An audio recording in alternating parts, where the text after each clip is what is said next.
friends. Welcome to today's side event titled Policy Issues of REDD Plus Cooperation in the Forestry Sector. My name is Chansung Kim. I am with the Korea Forest Service and I will be your MC today. This event is proudly hosted by the Center for Climate and Sustainable Development, Law and Policy of Seoul International Law Academy of the Korea University. Thank you all for joining us here and at the Korea Pavilion during COP30. We thank you and we are honored to have a diverse group of experts, practitioners, and policymakers with us today. To officially begin our program, I would like to invite the Director of CSD Lab and Professor at Korea University, Professor Seoyoung Jang, to deliver his opening remarks.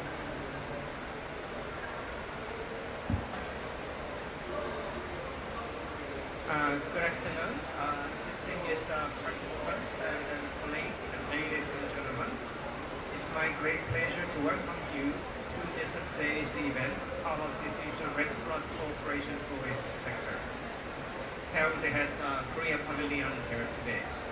As we gathered in Bellum, at the heart of one of the world's most important forest ecosystems, the urgency of advancing high-integrity REDD Plus cooperation becomes even clearer. Forestries remain essential not only to carbon sequestration work, but also for biodiversity, livelihoods, and sustainable development.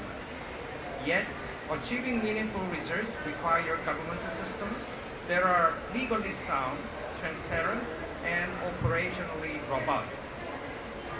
Today's event brings together partners with whom Korea has been building deep and practical cooperation. We are honored to welcome representatives from Guatemala, Honduras, and United Nations Development Program. We initially planned to have one from Ethiopia, but for the unavoidable situations, he could not make it today. All of whom have been at the front of the REDD Plus implementation and Article 6 readiness. Our speakers includes today, very high level, thank you.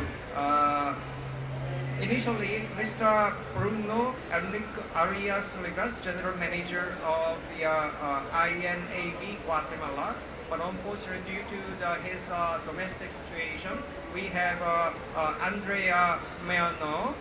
She will actually talk on behalf of the minister today. And then my friend Leticia from the UNDP, Global Head of the Carbon Market in New York. And then Mr. Dali Ramon Median Reyes, REDD Plus Focal Point, Forest Conservation Institute of Honduras. And then my colleague, Dr. Min Kyung Song, Forest Researcher at the National Institute of Korea Science, Forest Science of the Republic of Korea.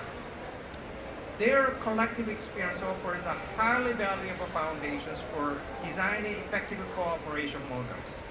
Looking at Korea, through the work of the Center for Climate and Sustainable Development Law and Policy, where I direct, and also Center for Global Climate and Marine Governance, also I direct on campus, is committed to exploring the development of large-scale, multi-country REDD Plus cooperation program with Guatemala, Honduras, and hopefully through UNDP.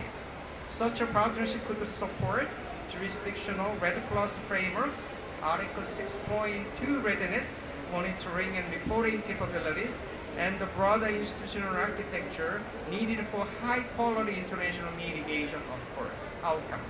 Of course, all these efforts of my organizations are closely linked with the current ongoing policy plans and implementation of Korean government, that is Korea Forest Service.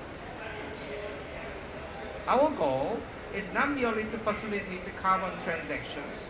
Rather, we hope to help build a long-term governance capacity, environmental integrity, and community-centered benefits, all of which are essential for credible and sustainable development REDD Plus mechanisms.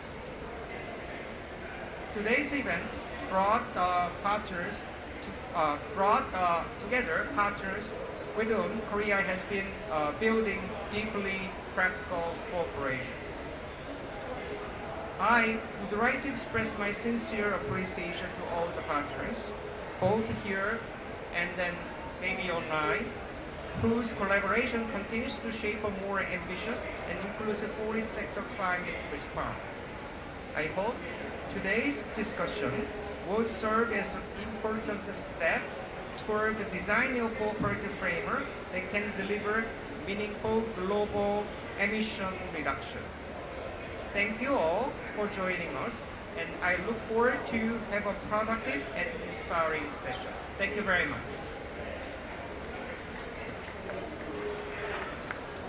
Thank you, Professor Chung, for setting the stage for such an important discussion today.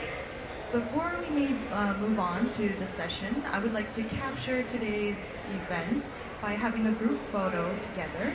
So if I could invite all of the speakers up to the front today, we will be taking a group photo together.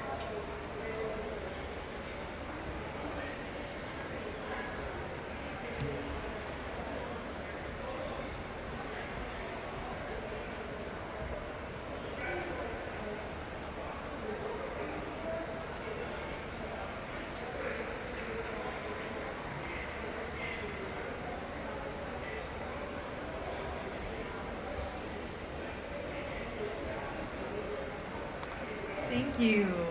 Thank you. You may return to your seats. So we will now be moving on to our keynote presentations featuring two distinguished experts who will share their perspectives on REDD+ policy mechanisms and global carbon market developments. On behalf of Mr. Bruno Enrique Arias Rivas, General Manager of the National Forest Institute of Guatemala, or INAB, I welcome Ms. Andrea Miauno, Head of the Climate Change Department, to deliver the General Manager's remarks on his behalf. Ms. Miauno, the floor is yours.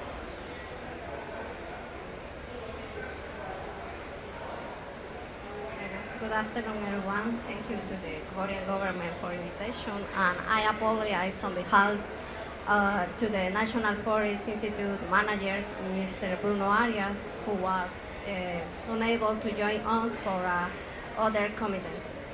So I speak in English, but my English is not perfect, so I apologize for that. So I would like to speak to you about the REDD process in Guatemala and the national legal and policy frameworks for REDD in the country. The REDD process in the country is based on a policy framework that guarantees the development of national reference listeners in accordance with requirements on the convention, the UNFCCC, and these policy frameworks included the several government plans, the climate change law and action plan, and the forestry safety program laws was pimped and proposed. This framework comprised approximately 55 policy instruments, and the implementation of this process in the country consists in 3 phases. The first phase was a preparatory phase with the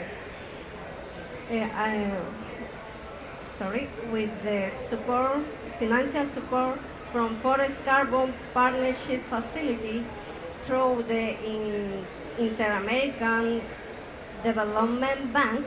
The REDD strategy REDD in Guatemala was designed.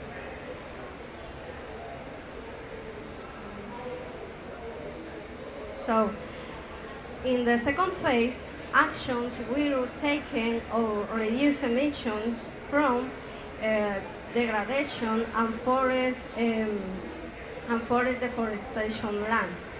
And in this phase,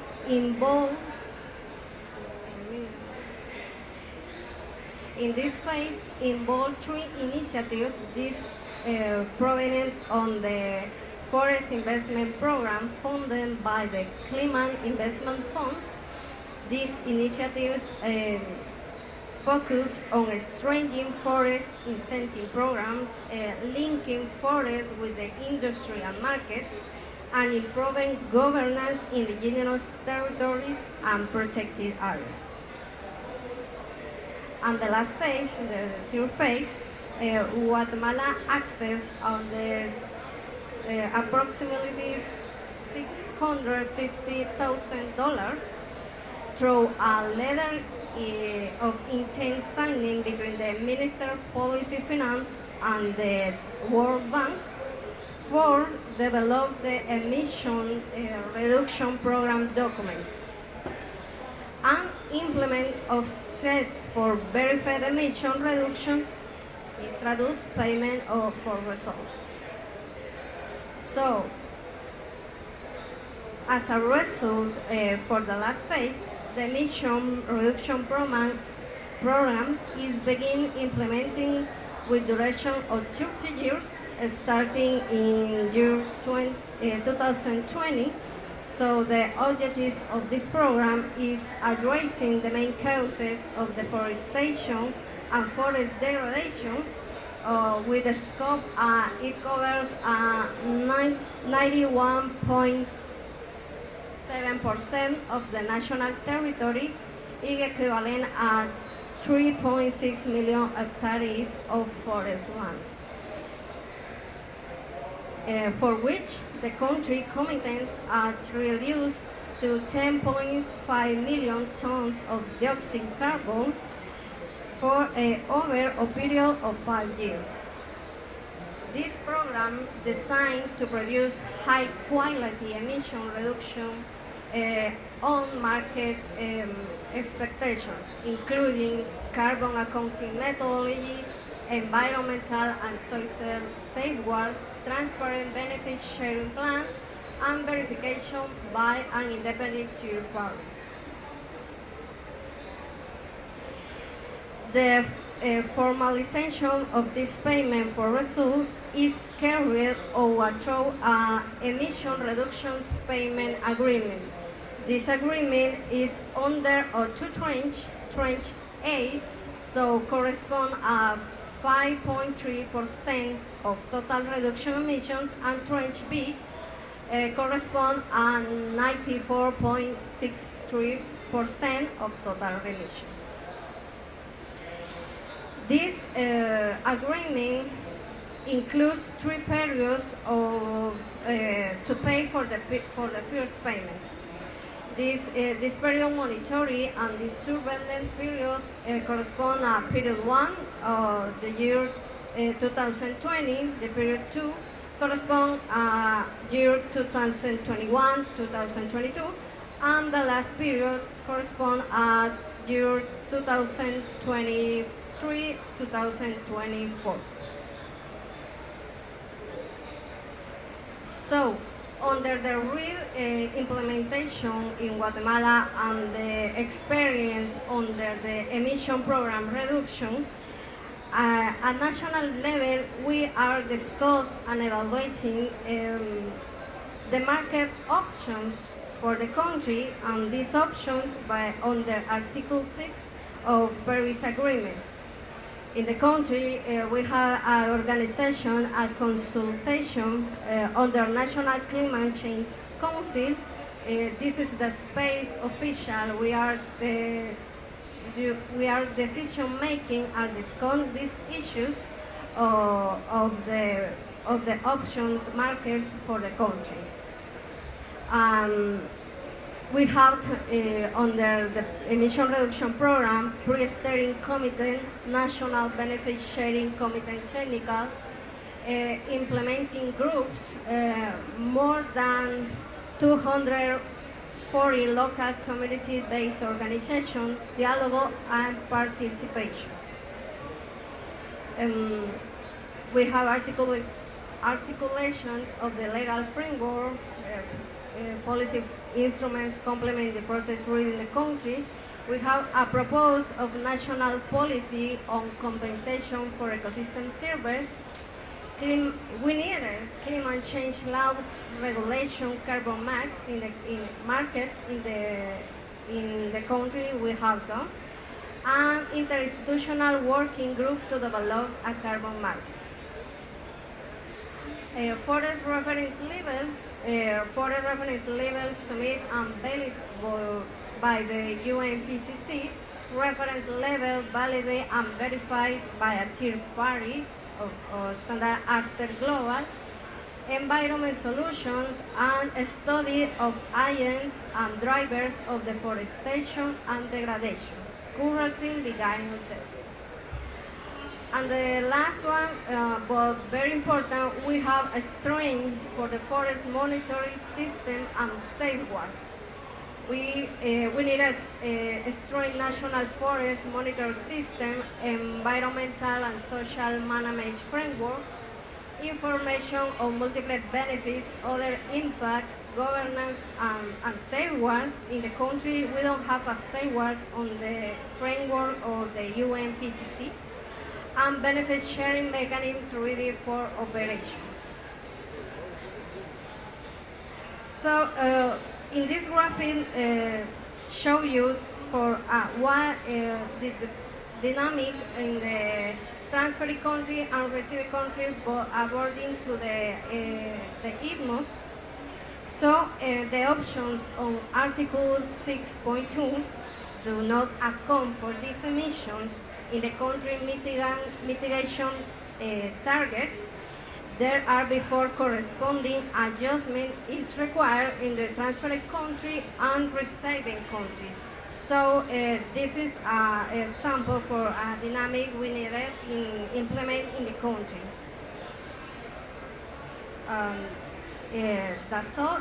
Thank you for the time.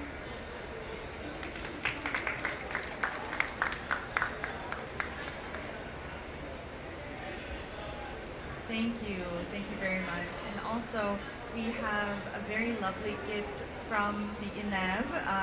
Guatemala has very graciously given us a lot of very cute products from forest plantations, and it will be also given to all participants. So next we will be hearing from Ms. Leticia Guimareas, head of the UNDP Carbon Markets at the UNDP Climate Hub. Ms. Guimareas? Thank you so much. It's a pleasure to be here. I would like to thank for the invitation to join and present UNDP's initiative on high integrity carbon markets. This is a little bit of where we are in terms of intentions of countries that will use international cooperation as part of their NDCs. This report was released by the Secretariat in October 2025. Many other NDCs came just before the COP, so this needs to be updated.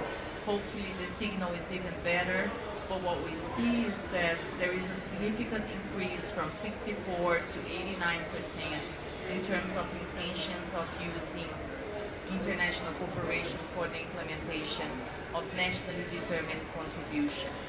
So this is both in terms of demand and supply. You see more and more countries that are recognizing the important role that international cooperation will play for the achievement of the NDCs. We get a lot of questions in UNDP about the engagement in Article 6. I was very pleased to see Guatemala already understanding quite well what would be the roadmap and potentially how they can engage on REDD Plus in Article 6 as well.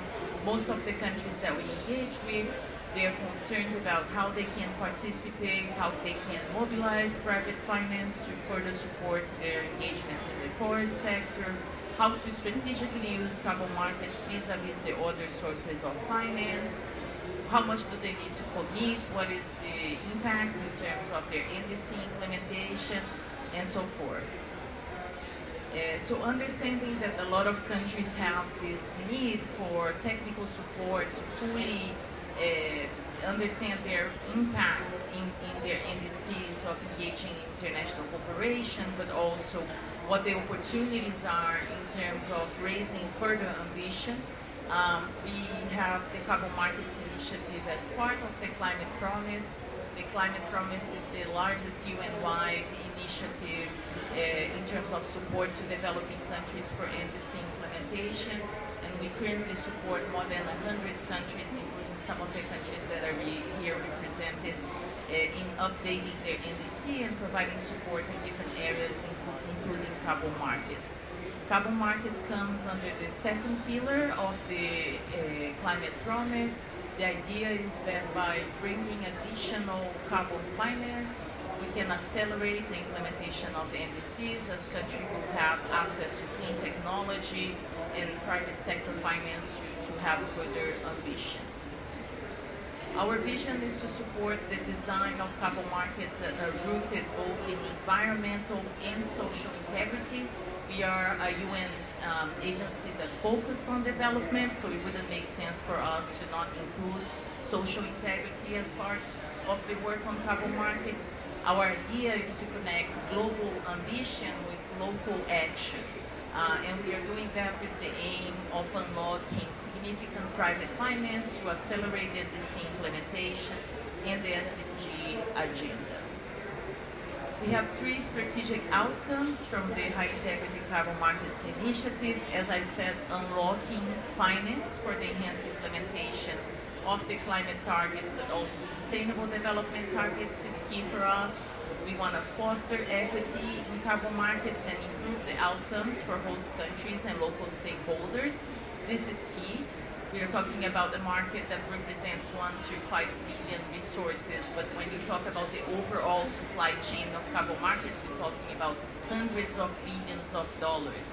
But so far we see that most project developers, verifiers, and technical advisory groups come from the global north. So how can we do to make sure that there is job creation, companies developing this type of activities to improve the development on the ground. So the benefits stay in the countries that develop these activities. And of course, increase the supply of high quality carbon credits at the global scale. How do we do this? Basically, we work in 3 different lines. We have set up high integrity guardrails that cover both environmental and social integrity. We abide by these guardrails as part of our program, and we also incentivize countries to incorporate these guardrails into their own systems. That means that when countries, as host country governments, are evaluating if they engage international cooperation and what type of authorizations they give, they also give consideration to the environmental integrity of the activities, making sure there is no double counting, making sure there is ambition, that the baselines are set according to ambition, but also as social and environmental safeguards are put in place, that there is benefit sharing, grievance mechanisms, and so forth. So we support the governments in their enabling conditions for participating in carbon markets. That means legal and advisory support for the establishment of policy and frameworks, institutional capacities, and so forth. This is implemented through ODA. We also work to convene the diverse stakeholders. We see that the discourse and the engagement is often focused just on governments and sometimes private sectors, but we believe in a more holistic approach where the whole society is engaged in contributing to the decisions that are made with regards to engagement or not in carbon markets. I want to dive a little bit more just on our specific Article 6 service offer. I will also talk about REDD+. For us, so far, REDD+ is seen as a voluntary carbon markets initiative. We are tracking the discussions here very closely in Article 6. So for Article 6.4 has established a really high bar for nature-based solutions with requirements for tracking the permanence for 100 years, which make it a non-viable economic investment. Under 6.2, there is the possibility of working with REDD+. We see the governments of Singapore and Korea being interested in these activities, but we have not yet seen a 6.2 transaction happening on country-to-country cooperation. Ours for REDD+. For our service offers on Article 6, similar to the other areas, we work a lot in building the capacities of countries to engage in these initiatives, the policies, as I said, that are enabling the participation of the government in these mechanisms. Private sector engagement is key. We see a lot of governments that are coming to us. It's the first time that they're engaging more directly with the private sector. There is a gap between these two. How do you bridge this gap? How do you make them speak the same language is also one of the challenges that we see. So we are fostering a lot public-private partnerships between governments and private sector to make sure that these activities are effective and that they produce the results that are expected. We also work a lot in the carbon elements, meaning the development of project documents, the validation and verification, the technical support to the governments that go through this, but also the private sector pilot activities that are selected by the government to be authorized. Going a little bit into the second offer, which is the jurisdictional voluntary carbon markets, we see a lot of potential for this activity to be further connected with 6.2. This is one of the already made solutions under the UNFCCC that is presented at a broader scale, either national or subnational implementation in states or province level. And the way that we work with this, we are looking at a very clear demand signal that is coming from the market. So the LEAF Coalition has made a commitment to buy R-trees credits from developing countries, tropical forest developing countries, that certify their REDD Plus results under R-trees. They committed $1.5 billion with an average price of $10 per ton.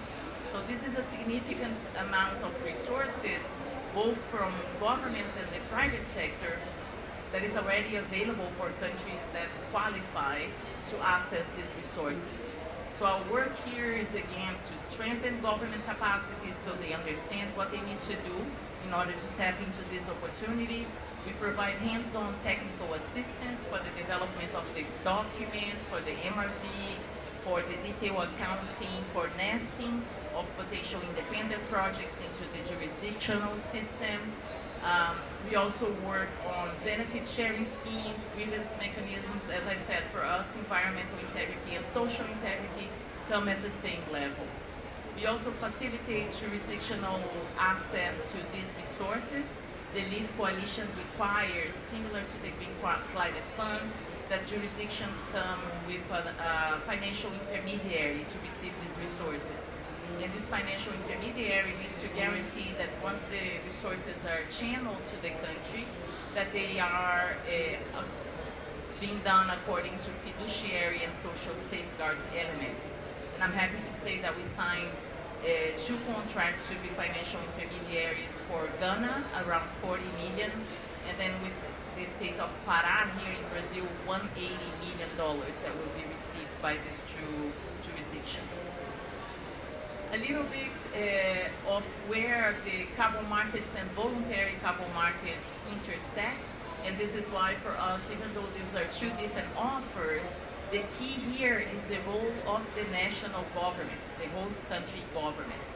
So independently from where the carbon credit is coming from, it can come from an independent standard, it can be coming from the CDM, it can come from a Japanese standard, as long as the host country authorizes the use of this credit as a mitigation outcome by the acquiring country, this would be an ITIMO that is transferred. No? So you have an overlap between voluntary carbon markets, Article 6.4 mechanism, the PACM, and Article 6.2. Everything depends on the authorization of a corresponding adjustment or non-authorization of a corresponding adjustment. And this shows to you how important the national government is in terms of playing this role, no? That depending on how they allocate these assets, this will be a different asset that's being traded. Moving on, just giving some of the examples of our existing support. For Article 6 readiness support, we have signed with the government of Switzerland and the Swedish government to support their bilateral agreements. The Swiss government works with Malawi, Senegal, Morocco, Tunisia, Ukraine and Georgia. The government of Sweden has a focus in the Africa region, in the Africa continent. We also have, through the Climate Promise, some seed resources that go to countries, and countries like Cote d'Ivoire and others have chosen to use the Climate Promise money to start understanding what they need in terms of Article 6 infrastructure to tap into this opportunity. In terms of implementation support, and by implementation I mean the actual generation of the emission reductions that will become ITMOs, we have been working with the Swiss government in Ghana and Vanuatu. I'm happy to report that our first ITMO transfer is being done before the end of this year. It's a very small amount, almost symbolic, but we are very happy to have proof of concept, that this can be actually delivered. We are also launching a call for proposals really soon in most of the Swiss cooperative approaches countries. So the call for proposals will be a call for the private sector that either has the low carbon technology or is developing projects in these countries to present proposals so that UNDP can work with them to improve the projects and support the governments in their decision on how to go forward with authorization or not, to potentially allocate the project as a voluntary carbon markets project or whatever the governments decide. On voluntary carbon markets, most of our support is done through UN-REDD, and I want to recognize the Korean Forest Service support to UN-REDD, which enables us to do a lot of knowledge management, sharing with the countries, but also to provide technical assistance to countries for our trees compliance. It's a list of like 10 to 15 countries, so I didn't want to list everyone here.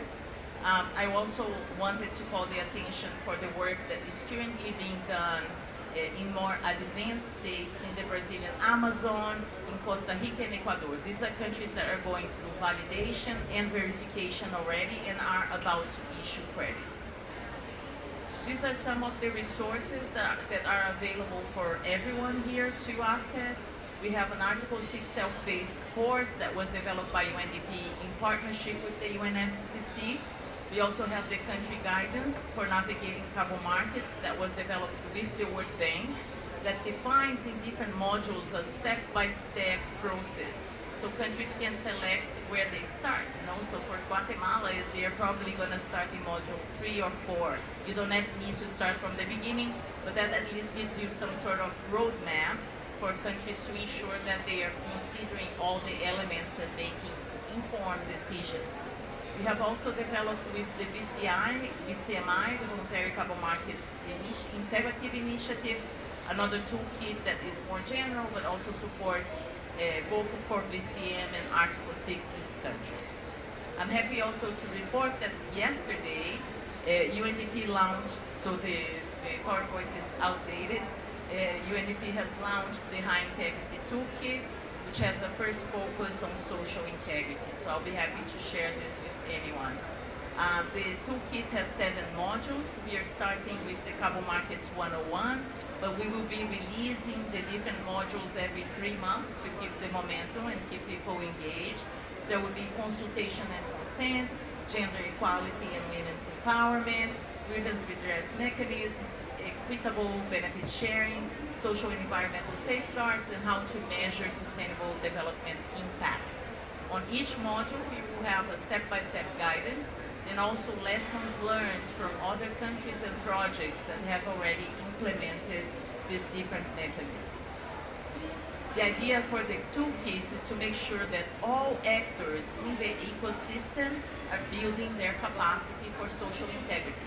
As I said, so far the focus has been too much on environmental integrity, and we see so many social benefits coming from REDD+, And this needs to be considered because when it comes to environmental integrity, the uncertainty, of course, is there, different from the energy sector. But we need to consider the other benefits to the people and to the environment that this solution creates. So we are working with standard setting bodies, project developers, host countries, credit rating agencies, VVBs and buyers, so that they understand what is the role they need to play in this process of enhancing social integrity. These are some of the links for the resources. I don't know if the presentation will be shared, but I'm also happy to share with you directly. Thank you so much. Thank you, Tisha, and also thank you to both of our keynote speakers for your wonderful interventions. So we will now be transitioning to our presentation session where experts from Honduras and the Republic of Korea will share their field experiences, progress, and challenges in the REDD+ implementations. For this section, we will have consecutive reading of his remarks in English. Our first presenter is Mr. Darir Ramon Medina Reyes, REDD+ focal point at the Forest Conservation Institute of Honduras. Mr. Reyes, please.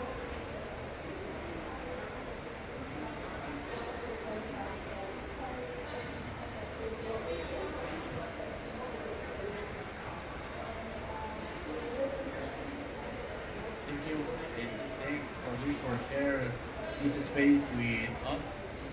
Thanks, Korea, for the invitation. I would like to share the Honduras experience in the law and the regulation in carbon forest. Es un honor dirigirme hoy a ustedes para compartir una historia sobre un esfuerzo ambicioso en Honduras, la ley de transacciones de carbono forestal y su marco regulatorio en Honduras, que refleja la determinación de transformar su riqueza natural en acción climática, oportunidades económicas y credibilidad global. Distinguished that was very loud thunder. We are definitely in the Amazon. So to start with consecutive English, distinguished colleagues, ladies and gentlemen, it is an honor to address you today to share the story behind one of the most ambitious and forward-looking efforts our country has undertaken between the creation of the Carbon Transactions Law and its regulatory framework. This journey, technical, political, and profoundly strategic, reflects Honduras' determination to transform its natural wealth into climate action, economic opportunity, and global credibility. Honduras ya estaba generando resultados medibles en mitigación, pero carecíamos de la estructura legal para acceder plenamente a las oportunidades que ofrecen el artículo 6 del Acuerdo de París. Teníamos bosques, sistemas de monitoreo, experiencias institucionales, reconocimiento internacional, pero no una vía legal coherente para traducir resultados en mitigaciones transferibles internacionalmente. En otras palabras, no teníamos un motor que nos guiara en la senda de los resultados de mitigación. The story begins with a simple but powerful realization. Honduras was already generating measurable mitigation results, yet we lacked the legal architecture to fully access the opportunities offered by Article 6 of the Paris Agreement. We had forests, monitoring systems, institutional experience, and international recognition, but no coherent legal pathway to translate results into internationally transmittable mitigation outcomes. In other words, we had the engine, but not the gearbox. Nuestro primer paso fue mapear la fragmentación institucional de acuerdo a sus responsabilidades. Diferentes instituciones del gobierno tenían separadas las piezas de rompecabezas en cuanto a la gobernanza climática, en la silvicultura, medio ambiente, agricultura, desarrollo económico y cooperación externa. En lugar de tratar la complejidad como un obstáculo, la entendimos como el verdadero paisaje de Honduras y nos dio tiempo para construir el proceso alrededor de él. La construcción de la ley convirtió un espacio donde las instituciones no se vieron forzadas a alinearse, sino invitadas a coordinar. Esa fue posiblemente nuestra primera innovación en el proceso. Our first step was to map the institutional fragmentation. Different agencies held separate pieces of the climate governance puzzle: forestry, environment, agriculture, economic development, and external cooperation. Instead of treating that complexity as an obstacle, we understood it as Honduras' real landscape, and we built the process around it. The drafting of the law became a space where institutions were not forced to alignment, but invited into coordination. That was arguably our first innovation. A partir de ahí comenzó una ronda técnica basada en 3 criterios: legalidad internacional, soberanía nacional e integridad medioambiental, revisando decisiones de la CMA, lecciones aprendidas de REDD y sus decisiones, prescripciones del IPCC y modelos de país que experimentaban con marcos similares. Pero también reconocimos que Honduras necesitaba un mecanismo adaptado a su realidad, lo suficientemente flexible para múltiples tipos de iniciativas de carbono, lo bastante firme para salvaguardar el interés nacional y la suficiente transparencia para generar confianza dentro y fuera del país. From there, a technical round began, grounded in 3 criteria: international legality, national sovereignty, and environmental integrity. We reviewed decisions from CNA, lessons from REDD+, prescriptions from the IPCC, and models from countries experimenting with similar frameworks. But we also recognized that Honduras needed a mechanism tailored to its reality, flexible enough for multiple types of carbon initiatives, and also firm enough to safeguard the national interest, as well as transparent enough to earn trust inside and outside the country. El primer borrador de nuestra ley de transacciones de carbono forestal no se construyó como un instrumento legal aislado, sino como una columna vertebral de una estrategia de carbono a largo plazo, que definiría quién puede generar resultados de mitigación, quién los valida, quién autoriza las transferencias y cómo se revierte esto en ingresos. Reconocía el carbono como un activo nacional sin asfixiar la participación privada y estableció el principio indispensable de un registro centralizado para evitar riesgos que han debilitado otros países, como doble contabilización, autorizaciones fragmentadas y reclamaciones no verificadas. The first draft of the law was built not only on mere regulatory instrument, but as a backbone for a long-term carbon strategy. It defined who can generate mitigation outcomes, who validates them, who authorizes transfers, and how revenues are reinvested. It recognized carbon as a national asset without suffocating private participation. And it established the indispensable principle of a centralized registry to avoid risks that have weakened other countries, like double counting, fragmented authorizations, and unverifiable claims. Pero lamentablemente la gobernanza no es un tema sencillo y nos vimos en la necesidad de tener que socializar mucho el documento, y esa parte es precisamente igual de importante, o esa fase es igual de importante que la construcción del texto mismo. But nothing in the government is approved simply because it is technically sound. We have to socialize the proposal, and that part of the story is as important as the text itself. Realizamos consultas con diversos actores, como productores, cooperativas forestales, grupos de conservación, inversores privados, ministerios y socios internacionales. La elección fue sorprendente, ya que todos los actores, desde los productores hasta las instituciones grandes, compartían ciertas aspiraciones en común sobre la certeza y el conocimiento de los créditos de carbono. Ellos exigían un sistema estable, transparente y que pudiera predecir riesgos. Si los mercados climáticos eran la nueva frontera, Honduras pretendía entrar en ella con disciplina, no con actos impositivos. We held consultations with producers, cooperatives, forest communities, conservation groups, private investors, ministries, and international partners. The surprising lesson was that all actors, from the smallest producer to the largest institution, shared one common aspiration: certainty. They wanted a stable, transparent, and predictable system. If private markets were the new frontier, Honduras intended to enter it with discipline, not improvisation. La fase de socialización también reforzó la legitimidad del proceso.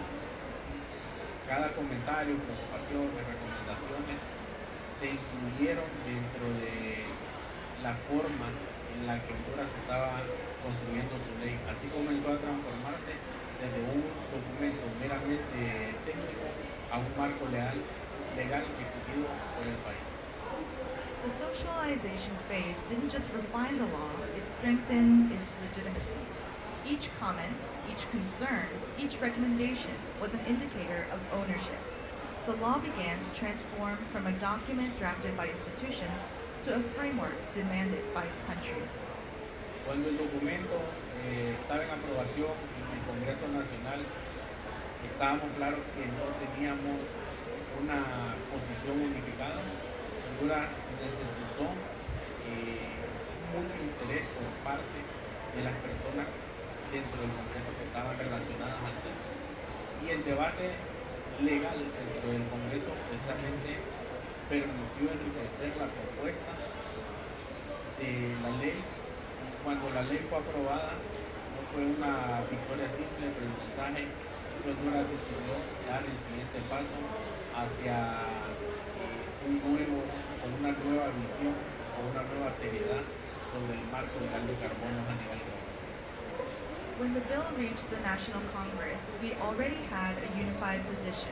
Honduras needed a legal foundation to protect the national interest in carbon transactions. The debate enriched the proposal, but preserved its essence. When the law was finally approved, it wasn't simply a legal victory, it was a message. Honduras had decided to step onto the global carbon stage with seriousness and vision. Y como una casa sin electricidad, era la ley sin una regularización o reglamento. Entonces comenzó el siguiente capítulo, que fue escribir el marco regulatorio de la ley con el mismo espíritu de este documento, en donde se requirió principalmente trasladar los mecanismos del Acuerdo de París y los procedimientos que se exigen o integran a un documento de la regulación. Diseñamos una estructura institucional en la ley que pudiera proveer de autorizaciones, que pudiera asegurar la integridad medioambiental, en donde el registro funcionara de manera alterna al registro internacional de la Convención, en donde fueran aprobados los enfoques cooperativos y en donde se vieran reinvertidas todas las causas de deforestación y fortalecida la resiliencia climática. Of course, a law without a regulation is a house without electricity. So the next chapter began immediately, drafting a regulation able to operationalize the spirit of the law. This required translating principles into mechanisms and mechanisms into procedures. We designed the institutional agriculture architecture, who issues the authorizations, who oversees environmental integrity, how the National Registry functions, how cooperative approaches are approved, and how revenues are reinvested to strengthen resilience and forest protection. Esta segunda fase demandó más precisión. Cada artículo tenía que alinearse con requerimientos internacionales, especialmente con los marcos de transparencia reforzados, ajustes correspondientes, evitar el doble conteo y tener los roles de los registros nacionales. El reglamento fue lo suficientemente, la construcción del reglamento fue lo suficientemente riguroso para satisfacer los mercados a los que Honduras le aportaba. The second phase demanded even more precision. Every article had to align with international requirements, especially regarding transparency frameworks, corresponding adjustments, avoidance of double counting, and the role of national registries. The regulation had to be rigorous enough to satisfy markets, but agile enough to avoid bureaucratic paralysis. As often as we said internally, ambition is meaningless if procedures don't work. El reglamento también integró salvaguardas, principios financieros y protocolos de supervisión alineados con REDD, el marco reforzado de transparencia y con las expectativas de la Convención para los países que adoptan enfoques cooperativos bajo el artículo 6.2 del Acuerdo de París. Aseguró que las comunidades, especialmente las que gestionan los bosques, no fueran afectadas sino beneficiadas. The regulation also integrated safeguards, financial principles, and monitoring protocols aligned with REDD+, with the enhanced transparency framework and with the UNFCCC's expectations for countries engaging in cooperative approaches under Article 6.2. It ensured that communities, particularly those managing forests, were not spectators but beneficiaries. Junto con la regulación, Honduras estaba construyendo un instrumento más valioso que llevaba dentro de sí un consenso nacional, que lleva dentro de sí un consenso nacional, desde donde se busca gestionar el carbón, su valor, sus riesgos asociados, así como una estrategia a largo plazo. By the time the regulation was completed, Honduras had built something more valuable than a legal instrument. It had built a national consensus on how carbon should be managed, its value, its risks, and its strategic importance. Hoy en día, la ley de transacciones de carbono y su próxima regulación sitúa en Honduras uno de los países con los marcos más avanzados, coherentes y creíbles para participar en los mercados internacionales de carbono. Nos permite negociar con confianza y atraer inversión responsable y garantizar que cada resultado de mitigación producido en nuestro territorio cuente con plena integridad medioambiental y seguridad jurídica. Today, the carbon transaction laws and its regulation place Honduras among the countries with the most advanced, coherent, and credible frameworks for participating in international carbon markets. They allow us to negotiate with confidence, attract responsible investment, and guarantee that each mitigation outcome produced in our territory has full environmental integrity and legal certainty. Más importante es asegurarnos que las inversiones de las transacciones de carbono regresen a las comunidades, a los sectores productivos que han transicionado, a las instituciones responsables de la protección ambiental y al Sistema Nacional de Monitoreo para que pueda seguir funcionando. Most importantly, they ensure the revenues from carbon transaction returns to where they matter most: forest communities, productive sectors willing to transition, institutions responsible for environmental protection, and national systems for monitoring greenhouse gases. Esta ley y su regulación no es el final del proceso, es el comienzo de un nuevo capítulo para Honduras, un capítulo en donde la acción climática se convierte en cadenas de valor, donde se convierte en mejora de la gobernanza y en donde el país puede demostrar cómo la protección de los países está sirviendo para mejorar la calidad ambiental. In short, this law and its regulation are not the end of a process. They are the beginning of a new chapter for Honduras, a chapter in which climate ambition becomes economic value, in which government trust becomes trust, and in which our country demonstrates that protecting forests is not only an environmental duty, but a national development strategy. Thank you.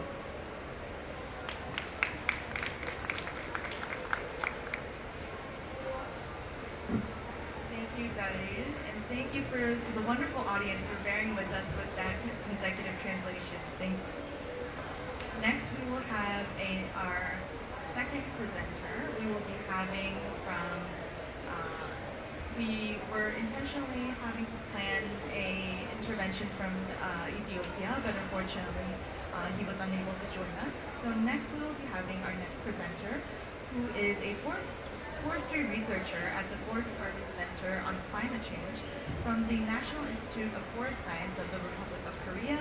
I would like to invite Ms. Young Song.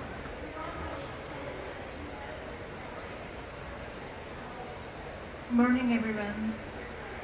My name is Min Young Song, and it is a great pleasure to be here today. I'd like to introduce the current status of the Korea Forest Services international mitigation activities and its institutional framework.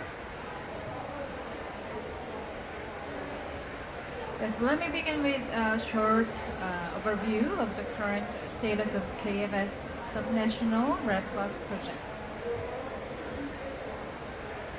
To contribute to the achievement of Korea indices, the KFS has been implementing international mitigation activities in the forest sector. To this end, KFS has developed strategies to cooperate with the international community and secure mitigation outcomes, with a particular focus on REDD+ project under Article 6 of the Paris Agreement. KFS is currently implementing an Article 6 cooperation project at the subnational level in one province of northern Laos PDR. After signing an MOU in 2023, we established a REDD+ Cooperation Center in Laos in last year, laying the foundation for full-scale implementation. At present, both governments are jointly developing the detailed implementation plan. In addition, in early 2025, KFS signed MOU with Honduras to implement a national level REDD+ project, and feasibility assessment is currently undergoing. And also Vietnam, Guatemala, and several other countries are also partners for Article 6-based REDD+ cooperation. Let me briefly share the case of Vietnam. Based on close collaboration with the Vietnamese government, KFS conducted a carbon reduction potential analysis for 15 northern provinces.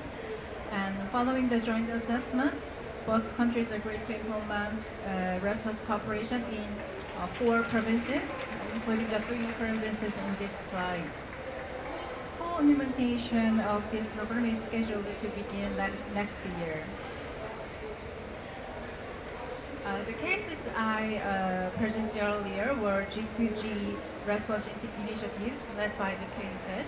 And in Chapter 2, I'd like to introduce our domestic institutional framework that has been developed to promote REDD+. The KFS enacted a REDD+ Act to support and activate REDD+ activities under Article 5 and Article 6. We call it REDD+ Act. This act aims to contribute to Korea's NDC implementation and national climate change response. In addition, the Act provides an institutional foundation for enhancing private sector participation and for enabling cooperation between the government and private entities in REDD+ activities.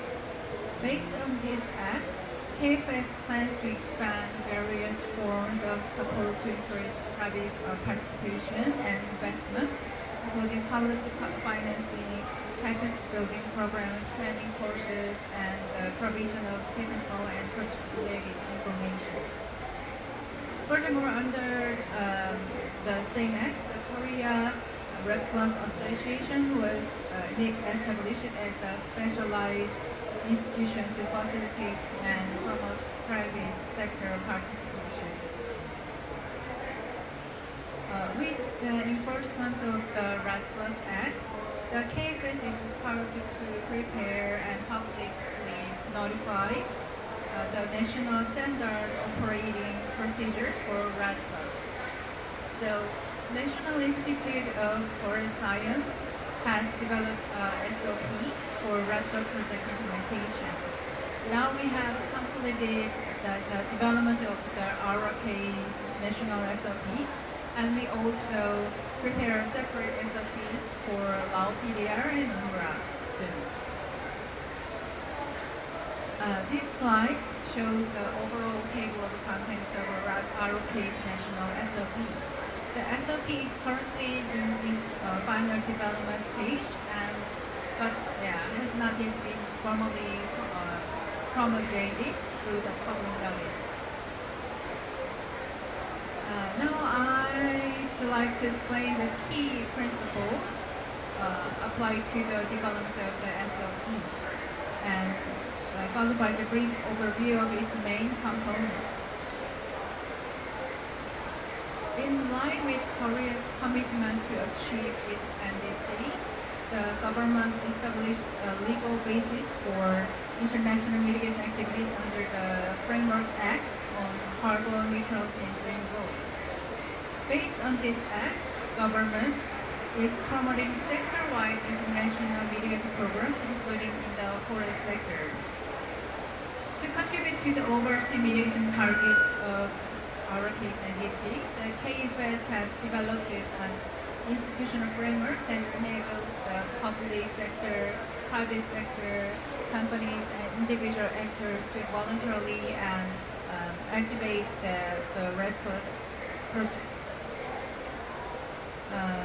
Accordingly, the primary purpose of the SOP is to ensure that mitigation outcomes generated by Article 6 approaches can be applied toward Korea's NDC. To achieve this, the SOP must align with international rules such as Article 5 and 6 under the Paris Agreement, as well as relevant domestic laws. This SOP serves as a clear and practical standard that supports the effective implementation of REDD+. Let me briefly introduce the core elements of the SOP. First, the SOP sets out general principles, stating that international mitigation activities in the forest sector should follow major UNFCCC norms, including Article 5 and Article 6. These include ensuring environmental integrity and contributing to the NDC's participating countries. For the project implementation, the SOP requires partner countries to comply with the UNFCCC Warsaw Framework for REDD+. More detailed provisions include adherence to WFR modalities, procedures, and guidelines, avoidance of double counting and leakage, implementation at subnational or higher scales, application of MRV system consistent with WFR requirements, and prohibition of the conversion or degradation of natural forests, etc. The SOP also stipulates that all mitigation-related information must be transparently managed and reported through the UNFCCC REDD+ Information Hub and the Article 6 registry. Next, the SOP includes procedures related to methodologies, monitoring safeguards, and verification. It ensures consistency and alignment between international mitigation activities and the UNFCCC reporting and review system. For example, the SOP outlines a framework for periodic reporting on the 7 safeguards of the WFR, and includes measures to minimize non-harmonious risks such as reversal. In this way, the SOP was developed in accordance with the WFR and the guidance under Article 5 and Article 6 of the Paris Agreement. By grounding the SOP in these UNFCCC frameworks, we aim to prevent issues such as greenwashing and to enhance the credibility of nature-based mitigation outcomes. Furthermore, the SOP was designed to ensure that mitigation outcomes can be transferred internationally and used toward NDC in line with Article 6 requirements and domestic legislation. In other words, international mitigation activities implemented in accordance with this SOP will generate results that are internationally credible, transferable between countries, and eligible for use toward a national NDC targets. Lastly, let me share our next steps. Based on our case newly SOP, NIFOS is developing country-specific SOPs that tailored to each other, each partner countries. The tailored SOP will be developed through negotiation with partner governments to reflect the unique context of the country and needs of each cooperation program. The agreed SOP will then be applied to the national or subnational level REDD Plus program implemented with partner countries. Now we are currently developing a tailored SOP for the Korea Law PDR Article 6 REDD Plus program, and similar work will follow for other partner countries. Yeah, that's all I prepared for the presentation. Thank you for your attention. Thank you, Mingyong, and thank you to all of our presenters that have really shared their insights that truly enriches our discussions and our understanding of REDD Plus cooperation efforts. Please give another big round to all of our presenters today. Now we will be moving on to our panel discussion, where today's speakers will engage in dialogue on key policy issues, collaborative pathways, and future directions for REDD Plus in the forestry sector. For this segment, Professor Chung will be moderating this discussion. So I would like to invite our three previous speakers up to the front, as well as Mr. Chung.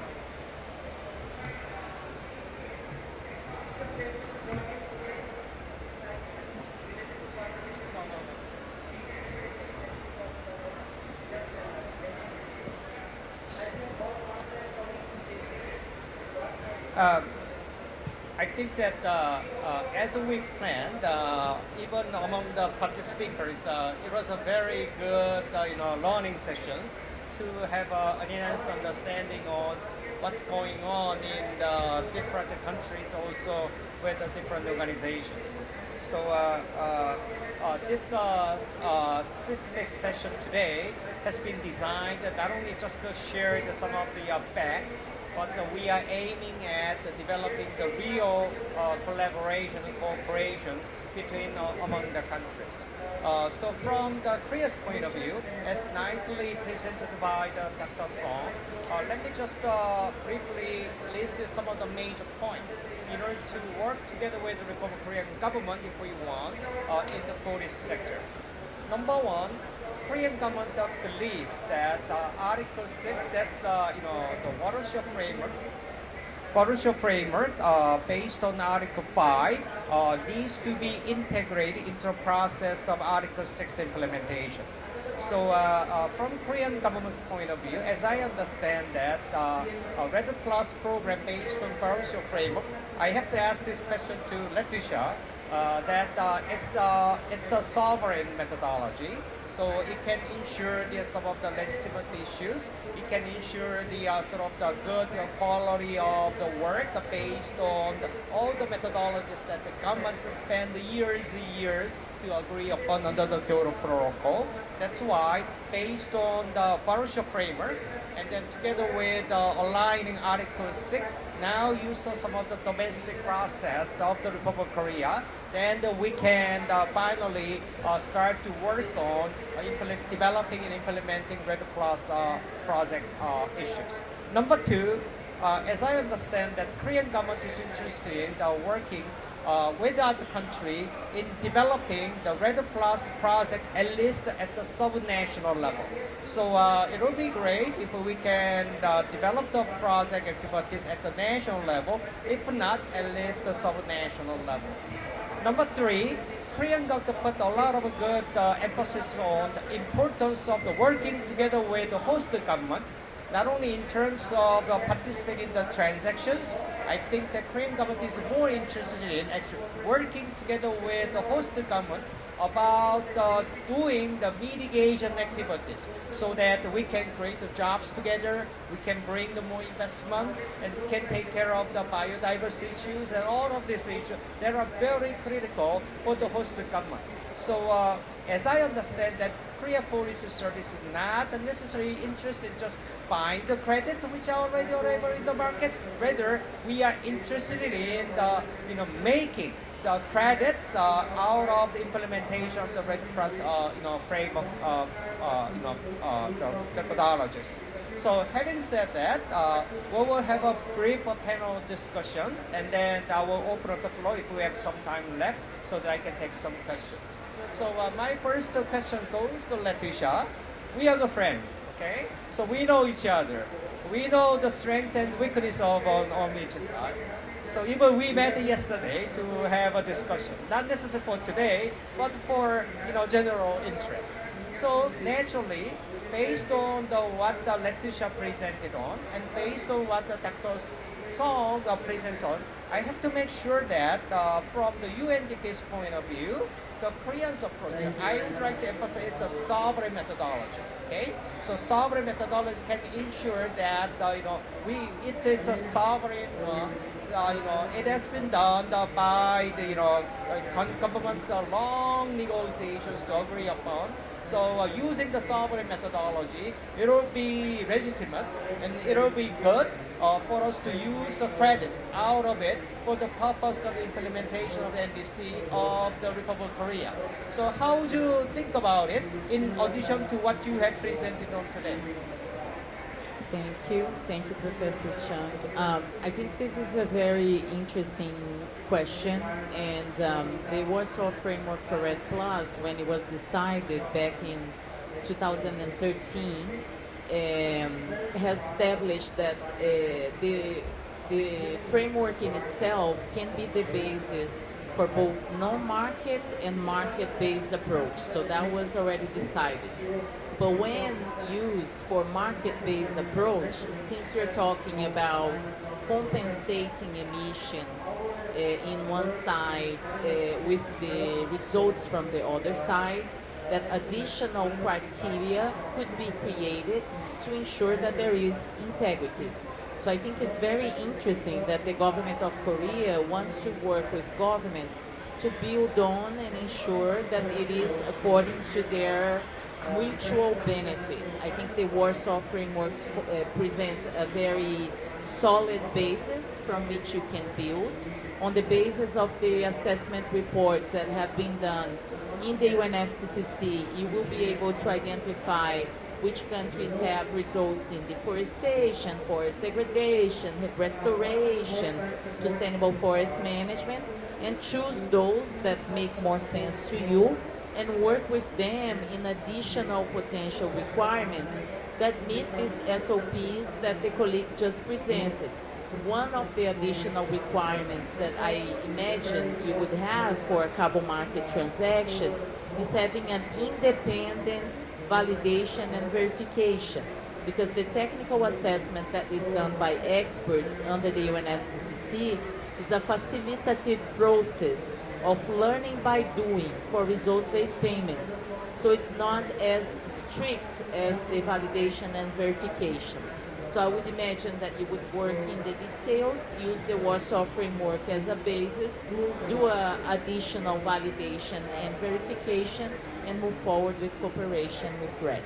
All right, very good point. So it's okay for Korea to work together with host governments using the Warsaw framework and linking it to the Article 6 implementation, also based on some of the Korean legislatory requirements. And you suggest that it will be worthwhile for Korea and host government to add one more component, that's third-party independent validation, not before the process of the third TER after submitting BTR, but during the process of the generating mitigation outcome. Then my quick question is then when exactly? I mean, you would need to define the parameters. No, one standard that is already available is R3s that also builds on the Warsaw Framework for REDD. Many countries are already working under UN REDD to do the technical requirements for compliance with R3s. That's one way to go, or maybe develop your own requirements. I would suggest that this is done right away because the interest in these credits is raising. Like I said, Belief Coalition wants to buy this, so if Korea is interested, it's time to get moving. Okay, then let me just go to Dr. Song first before going to Honduras and possibly Guatemala. So you just heard about what Leticia commented on, and naturally my question is, what do you think about what Leticia suggested? By adding the third-party validation element in developing and implementing the REDD Plus programs, that will be implemented by Republic of Korea and the partner countries.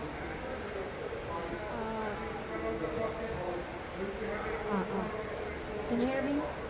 Yeah. As I understand your question,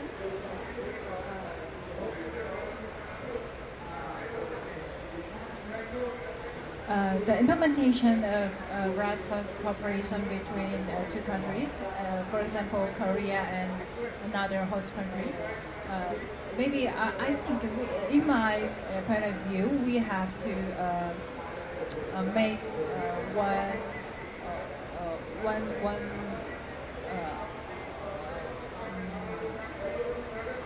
I think we have to have agreed methodology and agreed process of the REDD Plus project. And the important thing is the guidance is from the higher level of the criteria. It means that methodology and procedures is validated from the. In my point of view, it is if UNFCCC verify that methodology, it is very higher level of the process of the REDD Plus. That's why we want to try apply that Article 6 or 5 principle to our policy.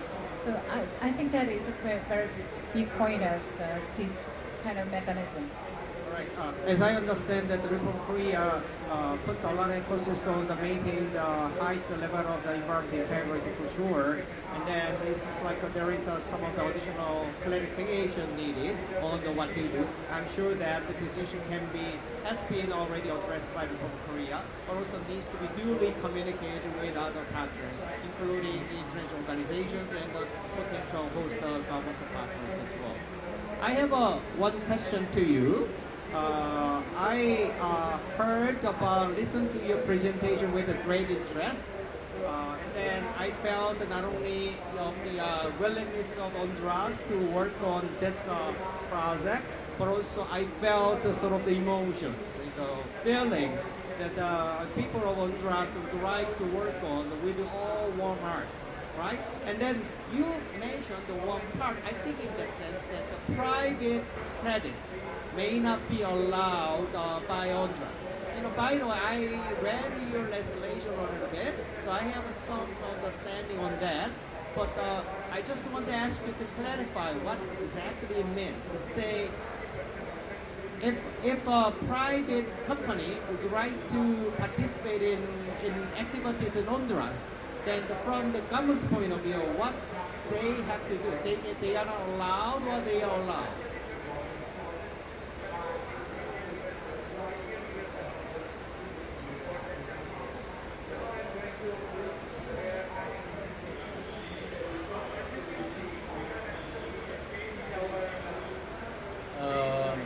We had a really big problem in Honduras with the voluntary markets project, and they didn't converse with or taking the time for share the knowledge about the REDD in our country, and the almost 90 or 95% of the project in Honduras had the same problem. And can I say if they didn't have the time, they didn't have the intention to share the knowledge with the communities, with the indigenous people, with the forestry people, they didn't have a good result in Honduras. We just want improve those projects. We need the sector, the private sector, improve the integrity, environmental integrity in their projects. But we didn't know that. Since 20 or 2010, maybe a lot of projects in Honduras try to develop, but they have not a good result. And we have not a work between the government and the private sector, but we call for joy, for commit and work together. All right, thank you. And then, as I promised, we only have 5 minutes left. You know, it's full of the interested audience here, but I'm sorry, we have 5 minutes left. So I would like to open the floor so that if you have any questions, quick questions, then please identify yourself and then ask a question. Any questions from the floor? No? Okay. Then let me just have a final words by the speakers before we conclude today's planned activities. So starting with Letitia. Thank you, Professor Chung. I just want to say that I'm very encouraged by learning from the countries that are here, from Central America, working very hard to put in place these systems to access these opportunities, but also to see that the Korea Forest Service is also putting in place the rules to make sure that this cooperation happens. I hope next year we can come back and see the potential results of this cooperation. Thank you so much.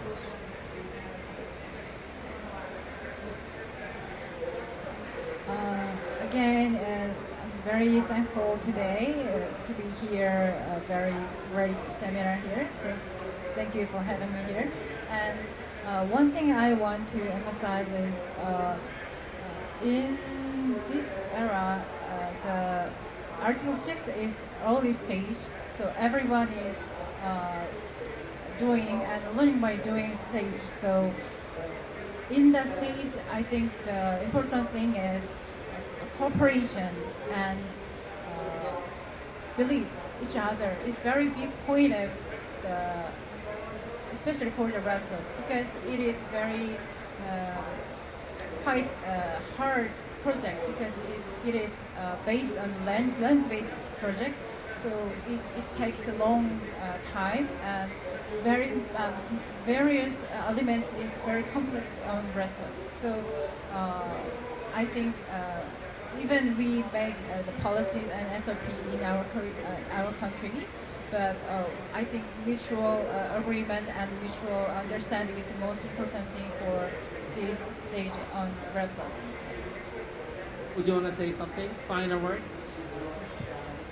It's interesting how many people like us continue believing in REDD. If we don't believe the climate action by the forest, we don't believe in it. All right, and then let me give a microphone to Guatemala. Thank you, Vice Speaker. Thank you for invitation. I was a pleasure to be here, and sorry. And I hope the next year working together to be explain the results of cooperation and hope I explain the results of the transformations. Thank you. Thank you. this brings us today's planned activities. When I suggest or recommend anything to Korean government on the Article 6 related issues, it's new to everybody. So don't worry, it's new to everybody. Even the developed countries, they pretend that they know many things. Actually, they do not. So it's new to everybody, number one. You have a willingness to work together. That's number two. Number three, do you have secured leadership available in your country? Then do you need a good partner? And then we are ready to work together. I think that these are the most important elements that we have to build up together.